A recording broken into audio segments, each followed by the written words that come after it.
Quick IS. Compose your dream. Hello दोस्तों, quick में आपका स्वागत है। हमारे चैनल द्वारा लगातार एनसीईआरटी क्लास प्रोवाइड कराई जा रही है। ये क्लास 11 की एनसीईआरटी का दूसरा पार्ट है, भारत का भौतिक पर्यावरण। इसमें भारत की ज्योग्राफी के बारे में बताया गया है और क्लास 11 की दो किताबें हैं। पहली किताब को मैंने पूरा पढ़ा दिया है, वो जो है, और ये सेकंड जो पार्ट है इसमें भारत के बारे में बताया गया है। भारत के भौतिक विभाजन के बारे में ही इसमें डिटेल से दिया गया है। वीडियो को पूरा देखिएगा और हमारे चैनल को जरूर सब्सक्राइब कर लीजिएगा, जो आपको सारे क्लास की एनसीईआरटी आपको 1 बाय 1 मिलती रहेगी। और मैंने बहुत सारा वीडियो बना दिया, आप प्ले लिस्ट पर जाकर के देख सकते हैं, आपको सारे वहाँ पे एनसीईआरटी सारे मिल जाएंगे। ठीक है, हम लोग शुरू करते हैं सीधे जो है लेसन की ओर। उससे पहले ये देखेंगे कि विषय सूची देख लेते हैं कि हमें कौन कौन से चैप्टर पढ़ने हैं। ये विषय सूची दिया गया है। इसमें पहला है आपका भारत और भारत की स्थिति कैसी है, इसके बारे में बताया गया है। दूसरा है संरचना और भारत की भू आकृतिक विज्ञान, भारत की भू आकृतिक विज्ञान कैसी है, संरचना कैसी है। तीसरा है आपका अपवाह तंत्र, इसमें हमें भारत की नदियों के बारे में पढ़ना है। फिर है जलवायु, वनस्पति और मृदा, हमें भारत की जलवायु के बारे में पढ़ना है, वनस्पतियों के बारे में पढ़ना है और भारत में कौन कौन सी मृदा पाई जाती है इसके बारे में डिटेल में पढ़ना है। इसके अलावा इसमें हमें प्राकृतिक संकट और आपदाएं पढ़ना है और कारण और उसका प्रबंधन कैसे किया जाए। तो प्राकृतिक आपदाएं भारत में कौन कौन सी आती हैं और वो कौन कौन सी आपदाओं को कैसे जो है मैनेजमेंट के द्वारा उसको ठीक किया जा सकता है, उसी के बारे में इस पूरे चैप्टर में बताया गया है, पूरी किताब में बताया गया है। वीडियो को अंत तक देखिएगा, बहुत सारे इंपॉर्टेंट इसमें फैक्ट आपको मिलेंगे और जो एग्जाम में जो है बहुत ही महत्वपूर्ण है। और ये एनसीईआरटी इसलिए महत्वपूर्ण है क्योंकि सबसे अधिक क्वेश्चन इसी एनसीईआरटी से पूछे जाते हैं। ठीक है, हम लोग शुरू करते हैं सीधे लेसन की ओर। ये क्लास 11 एनसीईआरटी में भारत का भौतिक पर्यावरण में देखा जाए तो पहला चैप्टर है। ये पहला चैप्टर है, भारत की स्थिति के बारे में हमें डिटेल में पढ़ना है। भारत की स्थिति कैसी है इसी के बारे में बताया गया है। तो एक एक चैप्टर को मैं अलग अलग बिल्कुल आपको पढ़ाऊंगा, जिससे आपको जो है चीजें बिल्कुल अच्छे से याद हो जाए। यहाँ लिखा है कि पिछली कक्षाओं में आप भारत का मानचित्र देख चुके हैं। अब आप भारत के मानचित्र को जरा गौर से देखिए और इसका अक्षांशीय और देशांतरीय विस्तार ज्ञात कीजिए। तो भारत का अक्षांशीय विस्तार कितना है और देशांतरीय विस्तार कितना है? क्या आप इसके दक्षिणतम और उत्तरतम अक्षांशों को, सबसे पूर्वी और सबसे पश्चिमी अक्षांशों को चिन्हित कर सकते हैं? तो आप लोग इस मैप पे ध्यान से देखिएगा, भारत जो है कितने से कितने अक्षांश के बीच में। तो सबसे साउथ में देखिएगा 8 डिग्री 4 मिनट से लेकर के, और सबसे नॉर्थ में 37 डिग्री जो है 6 मिनट तक भारत का जो है, ये आपका जो है कौन सा अक्षांशीय विस्तार है। भारत का देशांतरीय विस्तार की बात करें तो सबसे पूर्व में आप गुजरात के पास देखेगा, सबसे पश्चिम में गुजरात के पास देखेगा 68 डिग्री 7 मिनट से लेकर के, और सबसे पूर्व में अरुणाचल प्रदेश में देखेगा तो 97 डिग्री से लेकर के 25 मिनट तक भारत का पूरा अक्षांश और देशांतर विस्तार स्थित है। इसको आपको अच्छे से याद रखना पड़ेगा, यहाँ से क्वेश्चन बार बार एग्जाम में पूछा जाता है, तो आपके क्वेश्चन गलत ना होने पाए। अक्षांश और देशांतर विस्तार बहुत ज्यादा एग्जाम में पूछे जाते हैं। लिखा है, भारत की मुख्य भूमि उत्तर में कश्मीर से लेकर दक्षिण में कन्याकुमारी तक और पूर्व में अरुणाचल प्रदेश से लेकर पश्चिम में गुजरात तक फैली हुई है। जैसा आप इस मैप पे देख रहे हैं, तो पूरा भारत जो है कहां से कहां तक फैला हुआ है इसी के बारे में बताया गया है। आगे लिखा है, भारत का सीमागत क्षेत्र आगे समुद्र की ओर 12 समुद्री मील लगभग जो है 21.9 किलोमीटर तक फैला हुआ है। ठीक है, अब यहाँ पे दे दिया गया है कि मील को कैसे कैसे हम मापते हैं। तो मानक मील जो होता है वो कितने इंच का होता है और समुद्री मील कितने इंच का होता है यहाँ पे दे दिया गया है। तो 63,360 इंच जो होता है समुद्री मानक मील होता है, और समुद्री मील 72,960 इंच होता है। तो एक मील, मानक मील कितना होता है? लगभग 1.6 किलोमीटर होता है। एक समुद्री मील जो होता है वो 1.8 किलोमीटर के लगभग होता है। तो ये दो चीजें यहाँ पे हमें याद रखना पड़ेगा। तो याद रखना, जो भारत की समुद्री सीमा है वो मील में नापी जाती है। तो याद रखना 12 जो है मील तक भारत की प्रत्यक्ष सीमा लगती है समुद्र में। आगे यहाँ लिखा है, हमारे देश की दक्षिणी सीमा जो है अगर कहा जाए तो बंगाल की खाड़ी में 6 डिग्री 45 उत्तर अक्षांश के साथ निर्धारित होती है। कैसे? तो याद रखना, जो भारत का आपका ये जो वाला क्षेत्र है, आप इस मैप पे ध्यान से देखिएगा, जो अंडमान निकोबार वाला क्षेत्र है, तो अंडमान निकोबार में आप देखिएगा सबसे साउथ में लिखा होगा जो है, आप देखिए लिखा हुआ है 6 डिग्री 45 मिनट लिखा हुआ है।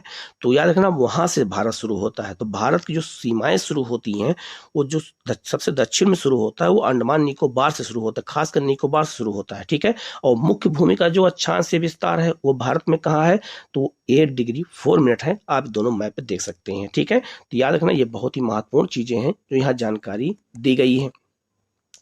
आइए हम इतने बड़े अक्षांशीय और देशांतरीय विस्तार के परिणामों का विश्लेषण करें। तो लिखा है यदि आप भारत के अक्षांशीय देशांतरीय विस्तार की गणना करें तो यह लगभग 30 अक्षांश 30 मतलब पड़ता है, 30 डिग्री मतलब देशांतर में भारत फैला हुआ है। जबकि उत्तर से दक्षिण इसकी वास्तविक जो है दूरी कितनी है, तो ये दूरी कितनी है, तो 3214 किलोमीटर। आप इस मैप पे देखते रहिएगा, पूरा डिटेल में यहाँ दे दिया गया है, जबकि यहाँ लिखा भी है वहाँ डिटेल में दिया भी गया है। और पूरब से पश्चिम तक इसकी दूरी लगभग कितनी है, तो केवल 2933 किलोमीटर की है पूरब से पश्चिम दूरी। ये भी देखो आप मैप पे दिया हुआ है। इस अंतर का क्या कारण है, तो भारत का विस्तार थोड़ा बड़ा है। इसे जानने के लिए जो है हमें पुस्तक भूगोल के जो है ये देशांतर और अक्षांशों वाले विस्तार में हमें जाके देखना पड़ेगा। तो ये मैंने आपको पढ़ाया है, आप जाके एनसीईआरटी में देख सकते हैं, इस चीज को वहां पे बताया गया है। आगे ये भी इस चीज को और स्पष्ट किया भी जाएगा। तो लिखा है यह अंतर इस तथ्य पर आधारित है कि ध्रुवों की ओर जाने पर दो देशांतर रेखाओं के बीच की दूरी घट जाती है। कैसे, जैसे मान लीजिए पृथ्वी है, तो याद रखना ये नॉर्थ पोल है और ये साउथ पोल। आप इस मैप पे भी देखते रहिएगा, नॉर्थ पोल साउथ पोल को मिलाने वाली रेखा को हम देशांतर कहते हैं। तो देशांतर रेखाएं ऐसे खींची गई हैं, आप इस मैप पे देखते रहिएगा, मैं आपको यहाँ बना के भी समझा रहा हूँ। तो ये देशांतर रेखाएं ऐसे खींची गई हैं। तो देशांतर रेखाओं का एक विशेषता क्या होती है कि यहाँ साफ साफ लिखा है कि दो देशांतर रेखाओं के बीच की दूरी जो है घटती जाती है। कहाँ, जब हम ध्रुवों की ओर जाते हैं। तो आप देखिए विषुवत रेखा है, विषुवत रेखा पर दो देशांतरों के बीच की दूरी अधिकतम है, लेकिन जैसे जैसे हम पोल की ओर बढ़ रहे हैं वैसे दूरी दोनों के बीच में क्या हो जा रही है, बिल्कुल कम हो जा रही है और पोल पे जाके बिल्कुल जीरो हो जाएगी। तो याद रखना दो देशांतर के बीच में सबसे अधिक दूरी कहाँ होती है, विषुवत रेखा पर, और जो है ध्रुवों पर सबसे कम हो जाती है। इसी चीज को यहाँ पर बताया गया है। अब आपको ये पूरा समझ में आ गया होगा। आगे लिखा है जबकि दो अक्षांश रेखाओं के बीच की जो दूरी है वो हर जगह एक सी रहती है। दो अक्षांश रेखाओं के बीच की दूरी ज्ञात कीजिए। तो दो अक्षांश रेखाओं के बीच की दूरी 111 किलोमीटर के लगभग होती है। और याद रखना जो अक्षांश रेखाएं होती हैं, जैसे मान लीजिए पृथ्वी है, आप इस मैप पे भी देखते रहेगा, तो पृथ्वी पर जो अक्षांश रेखाएं वो इस तरह खींची गई हैं, तो उनके बीच की दूरी लगभग क्या होती है, लगभग समान होती है, जिसको यहाँ पर बताया गया है, ठीक है। आगे है अक्षांश रेखाओं के मानों से ज्ञात होता है कि भारत का दक्षिणी हिस्सा उष्णकटिबंध में और उत्तरी हिस्सा उपोष्ण अथवा कोष्ण या शीतोष्ण कटिबंध में स्थित है। तो भारत जो है दोनों कटिबंध में पड़ता है। ये आप इस मैप पे भी देखते रहिएगा, मैं यहाँ समझा दे रहा हूँ, ठीक है। जैसे मान लीजिए पृथ्वी है, तो पृथ्वी पर जो ये आपका विषुवत रेखा है, ये कर्क रेखा है और ये आपका मकर रेखा है, ठीक है। तो कर्क रेखा और मकर रेखा के जो बीच का क्षेत्र होता है, ये वाला जो क्षेत्र है ये उष्ण कटिबंध कहलाता है, ठीक है, क्योंकि यहाँ पे तापमान अधिक होता है।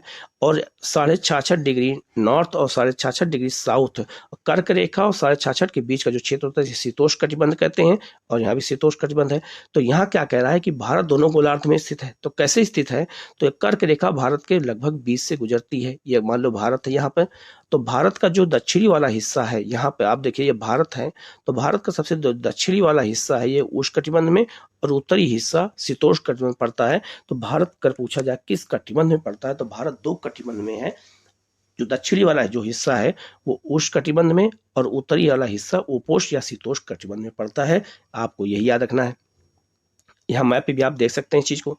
आगे लिखा है यही स्थिति देश में भू आकृति, जलवायु, मिट्टी के प्रकारों तथा प्राकृतिक वनस्पतियों पाई जाने वाली भारी भिन्नता के लिए उत्तरदायी है। तो याद रखना जो ये भारत, बहुत इंपॉर्टेंट बात बताया गया है कि जो ये भारत जो है उष्ण कटिबंध और शीतोष्ण कटिबंध में है, इसी कारण भारत की भू आकृति अलग है, भारत की जलवायु अलग अलग पाई जाती है, भारत की मिट्टी अलग अलग पाई जाती है और भारत की प्राकृतिक वनस्पतियां भी अलग अलग पाई जाती हैं।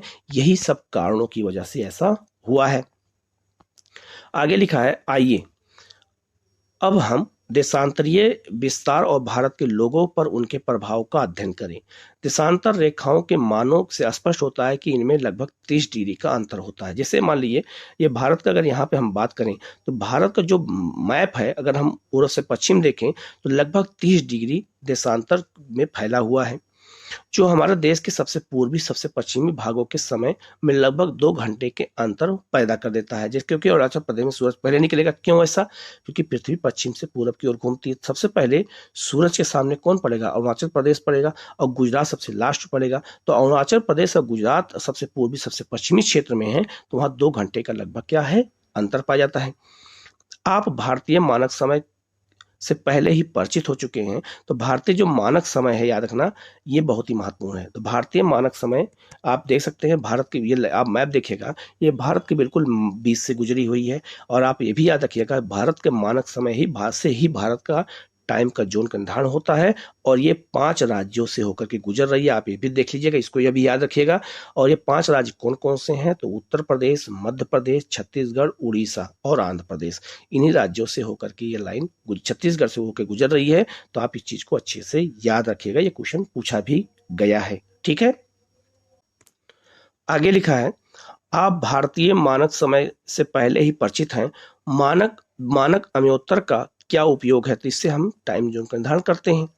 जब उत्तर पूर्वी राज्यों में जैसलमेर की तुलना में सूर्य 2 घंटे पहले उदय होता है, तो पूर्व में डिब्रूगढ़ और इम्फाल तथा देश के अन्य भागों में स्थित जैसलमेर, भोपाल अथवा चेन्नई में घड़ियां एक जैसा समय ही दिखाती हैं। क्यों ऐसा? कहने मतलब यह है कि जब जैसलमेर में सूरज बाद में डूबता है, जबकि उत्तर पूर्वी राज्यों में सूरज पहले डूब जाता है। डिब्रूगढ़ में बाद में डूबता है, मतलब पहले डूबता है, जैसलमेर में बाद में डूबता है। तो हर जगह पे सूरज अलग अलग समय में डूबता है, लेकिन हर जगह घड़ी देखोगे तो हर जगह घड़ी में एक ही टाइम बताएगा। तो इसका मतलब है कि भारत में टाइम जोन कितने हैं? केवल एक ही है, एक से अधिक टाइम जोन नहीं है। आगे लिखा हुआ है, ऐसा क्यों होता है? तो क्योंकि टाइम जोन क्या है? एक ही है, मैंने भी बता दिया। भारत के कुछ ऐसे स्थानों के नाम लिखिए जिनमें से मानक अमयोत्तर गुजरती है। तो कुछ ऐसे स्थान हैं, मैंने आपको अभी बता दिया है। ठीक है, ये आपको याद रखना है। ये मैप आप दोबारा देख लीजिएगा कि भारत का जो मानक 82.5 अंश की देशांतर रेखा वो कितने राज्यों से गुजर रही है, मैंने आपको बता दिया। उत्तर प्रदेश, मध्य प्रदेश, छत्तीसगढ़, उड़ीसा और आपका आंध्र प्रदेश से गुजरती है। और आप ये भी याद रखना, ये कर्क रेखा को कहाँ काटती है? तो आप साफ साफ देखिएगा, ये छत्तीसगढ़ में काट रही है। ठीक है, तो आप ये इस चीज को भी याद रखना, ये भी क्वेश्चन आपसे एग्जाम में पूछा जा सकता है भविष्य में। यहाँ पे लिखा हुआ है, विश्व के देशों में आपसी समझ के तहत मानक अमयोत्तर को 7.5 डिग्री 30 मिनट देशांतर के गुणांक पर चुना गया है। यही कारण है कि 82.5 डिग्री पूर्वी अमयोत्तर को भारत की मानक अमयोत्तर चुना गया है। ये क्वेश्चन पूछा भी गया है। ठीक है, क्योंकि पूरे दुनिया को इसलिए डिग्री में बांटा गया है। भारतीय मानक समय ग्रीनविच माध्य से 5.5 घंटा आगे है। ठीक है, हमारा 5 घंटा ग्रीनविच से आगे है। कुछ देश ऐसे हैं जिनमें अधिक पूर्व पश्चिम विस्तार के कारण एक से अधिक मानक रेखाएं, जैसे संयुक्त राज्य अमेरिका में 6 मानक कटिबंध हैं। तो विश्व में सबसे अधिक मानक कटिबंध किसके हैं? फ्रांस के हैं, क्योंकि फ्रांस के पूरे दुनिया में द्वीप फैले हुए हैं, तो उसके कम से कम 15 टाइम जोन स्थित हैं। ये भी याद रखना। ये भारत का मैप है, इसके बारे में मैंने अभी आपको बता ही दिया, मैप आपको दिखाई दिया है इसको। ठीक है, तो इसी के भारत के मैप के बारे में बताया गया कि अंतर्राष्ट्रीय भारत के इसमें राज्यों के अलग अलग क्षेत्रों को बताया गया, कौन कौन से भारत के राज्य हैं। आप देख सकते हैं, पूरा आपका लद्दाख हो गया, ठीक है, ये आपका जम्मू कश्मीर हो गया, ये हिमाचल प्रदेश, ये आपका पंजाब, ये आपका जो है ये उत्तराखंड, ये आपका हरियाणा, दिल्ली, उत्तर प्रदेश, राजस्थान जैसे जिले जो है यहाँ पे स्पष्ट रूप से बिल्कुल लेटेस्ट बना के दे दिया गया। अब इसको देख लीजिएगा।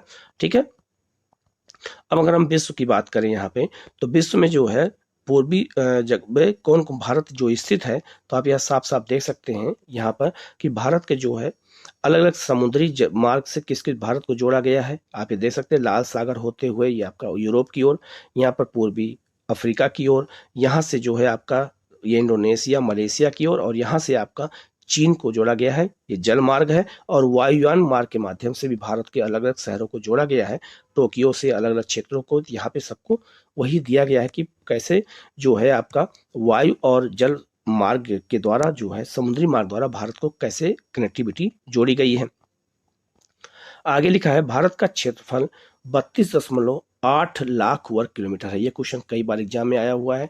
जो विश्व के स्थलीय धरातल का 2.4% है। यह क्वेश्चन कई बार एग्जाम में आया है। बहुत इंपॉर्टेंट ये चैप्टर है, याद रखना। यहाँ से क्वेश्चन पूछा भी गया है, तो ये सब बहुत बेसिक चीजें हमें बिल्कुल जानकारी होनी चाहिए। इस प्रकार भारत विश्व का 7वां बड़ा देश है।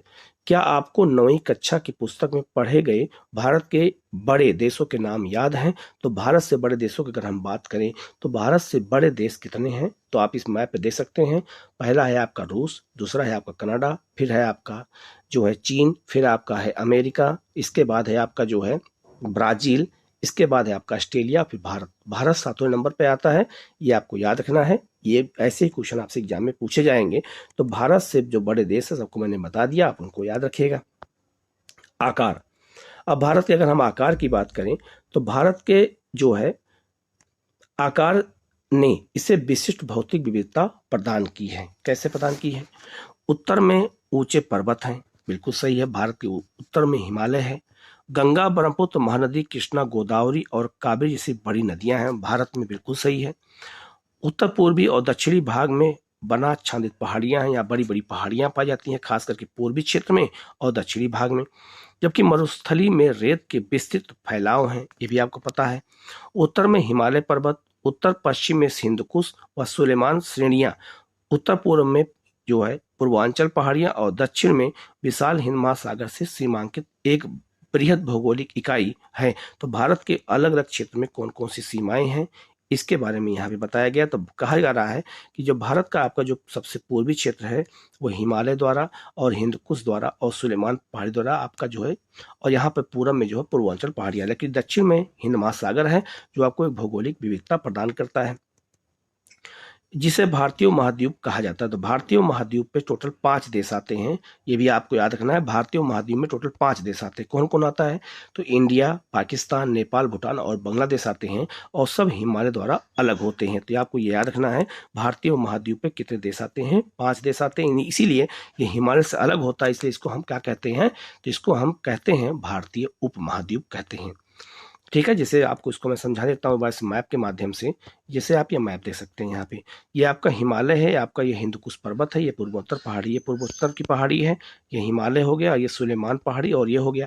तो ये आपका ये इतना बड़े क्षेत्र को पूरे एशिया से भारत को अलग कर देता है, इतने पूरा हिमालय। तो इसमें जो है पाकिस्तान आता है, नेपाल आ गया, भूटान आ गया, बांग्लादेश आ गया और भारत आ गया। तो इसलिए इन 5 देश को मिला कहते हैं भारतीय उपमहाद्वीप। कभी कभी क्वेश्चन ये भी पूछ देते हैं, आपको इसको याद रखना है। आगे लिखा है भारतीय महाद्वीप में कौन कौन देश आते हैं। देखो यहाँ पे मैंने आपको बताया और साफ साफ यहाँ आगे लिख भी दिया गया है। इसमें पाकिस्तान, नेपाल, भूटान, बांग्लादेश और भारत आते हैं। तो अगर पूछा जाए भारतीय महाद्वीप में कितने देश आते हैं, तो टोटल 5 देश आते हैं। या अगर आप किसी से पूछेंगे तो आप कोई जल्दी बता भी नहीं पाएगा, ठीक है। और उनकी सीमा का निर्धारण कैसे होता है ये भी कोई नहीं बता पाएगा। आप लोग इसको अच्छे से अब याद रखिएगा। भूतकाल में हिमालय अपनी अन्य श्रेणियों के साथ एक मजबूत भौतिक अवरोधक की भूमिका निभाता रहा है। खैबर और बोलन, सिपकीला, नाथुला तथा बोमडिला जैसी कुछ पहाड़ियां दर्रों को छोड़कर इसे पार करना मुश्किल था। याद रखना, अगर पूछा जाए खैबर दर्रा कहाँ है, तो खैबर दर्रा पाकिस्तान और अफगानिस्तान की सीमा पर है, हिंदकुश और सुलेमान पहाड़ी के बीच में। बोलन दर्रा कहाँ है, तो सुलेमान किरथर और किरथर पहाड़ी के बीच में। सिपकीला दर्रा कहाँ है, तो ये आपका हिमाचल प्रदेश में है। नाथुला कहाँ है, ये आपका ये सिक्किम में है। और बोमडिला कहाँ है, ये आपका अरुणाचल प्रदेश में है। ये कुछ पहाड़ी दर्रे हैं, इनको याद रखना है। आगे लिखा है हिमालय पर्वत ने भारतीय महाद्वीप को एक अद्वितीय क्षेत्रीय पहचान स्थापित करने में सहायता की, जैसे मैंने आपको बताया है। आगे लिखा है भारत के भौतिक मानचित्र का हवाला देते हुए अब आप उन भौतिक विविधताओं का वर्णन कर सकते हैं जो कश्मीर से कन्याकुमारी और राजस्थान में जैसलमेर से मणिपुर में इम्फाल तक यात्रा करते समय आपके मार्ग में आएंगे। तो आप जब इतना बड़ा सफर करेंगे तो आपको पर्वत, पठार, मैदान, झील सब कुछ आपको यहाँ पे भारत की भौतिक विविधता दिखाई देगी। भारत का प्रायद्वीपीय भाग हिंद महासागर की ओर उभरा हुआ है। याद रखना, जैसे आपका ये है आपका ये, तो हिंद महासागर है, इसकी ओर उभरा हुआ है।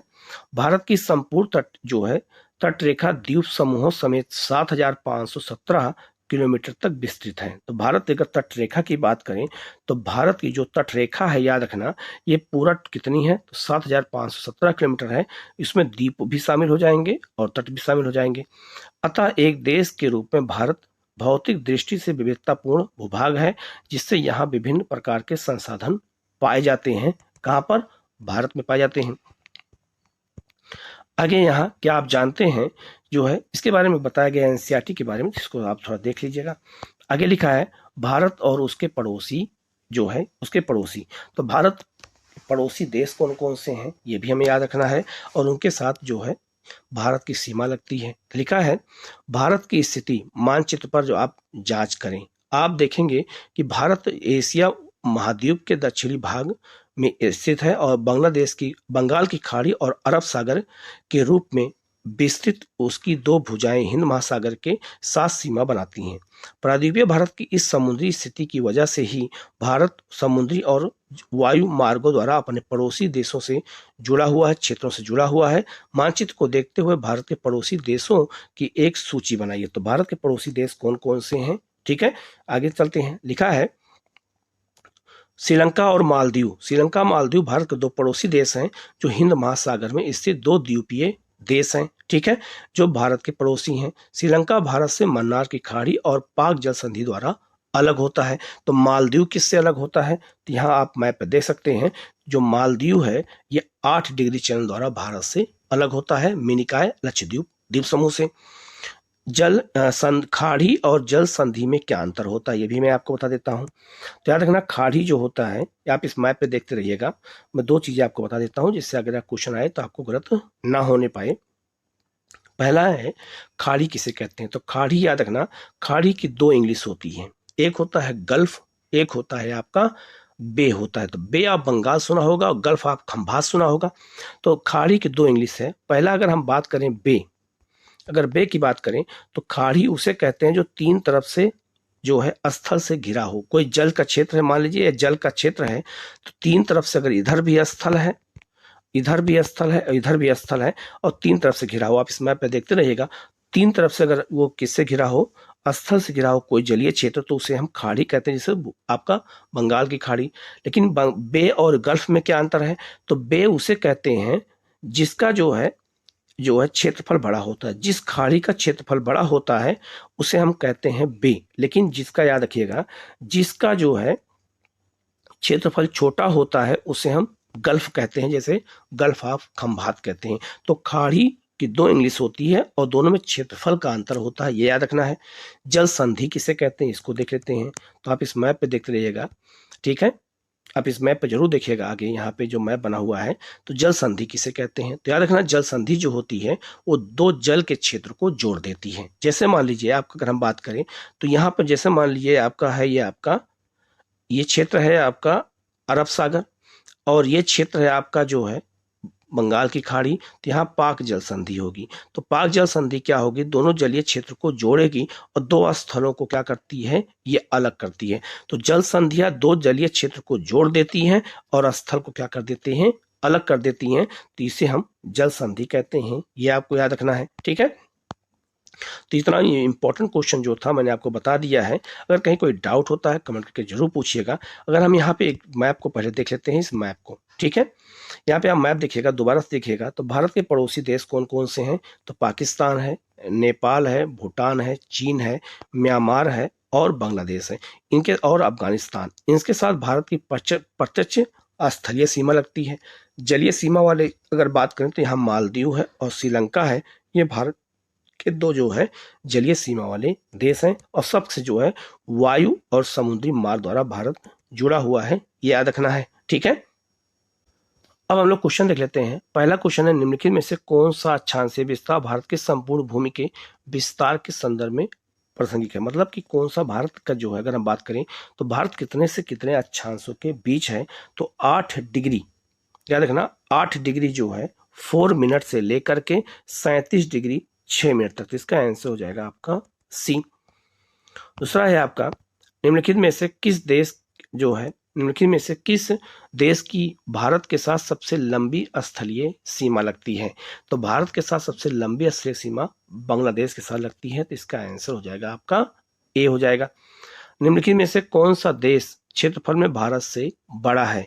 तो चीन भारत से बड़ा है। निम्नलिखित आम्योत्तर में से कौन सा भारत का मानक आम्योत्तर है? 82.5 अंश की पूर्वी देशांतर रेखा। अगला क्वेश्चन है, अगर आप एक सीधी रेखा में राजस्थान से नागालैंड की यात्रा करें तो निम्नलिखित में से जो है किस एक को आप पार नहीं करेंगे? इसमें कौन सी एक नदी है जिसको आप पार नहीं करेंगे? तो सिंधु को आप पार नहीं करेंगे, क्योंकि सिंधु राजस्थान वहां बहती है, कहां पर? पाकिस्तान में बहती है। बाकी जब आप याद रखना, राजस्थान से जब आप सफर करेंगे नागालैंड की ओर जाएंगे तो याद रखना नदी यमुना भी पड़ेगी, गंगा भी पड़ेगी और ब्रह्मपुत्रा पड़ेगी। तो इस तरह क्वेश्चन आईएएस में पूछे जाते हैं। तो ये बहुत ही महत्वपूर्ण क्वेश्चन, इसको अच्छे से देखिएगा। कहीं कोई डाउट होता है कमेंट करके पूछिएगा, उसका जवाब आपको जरूर दिया जाएगा। Okay, thank you.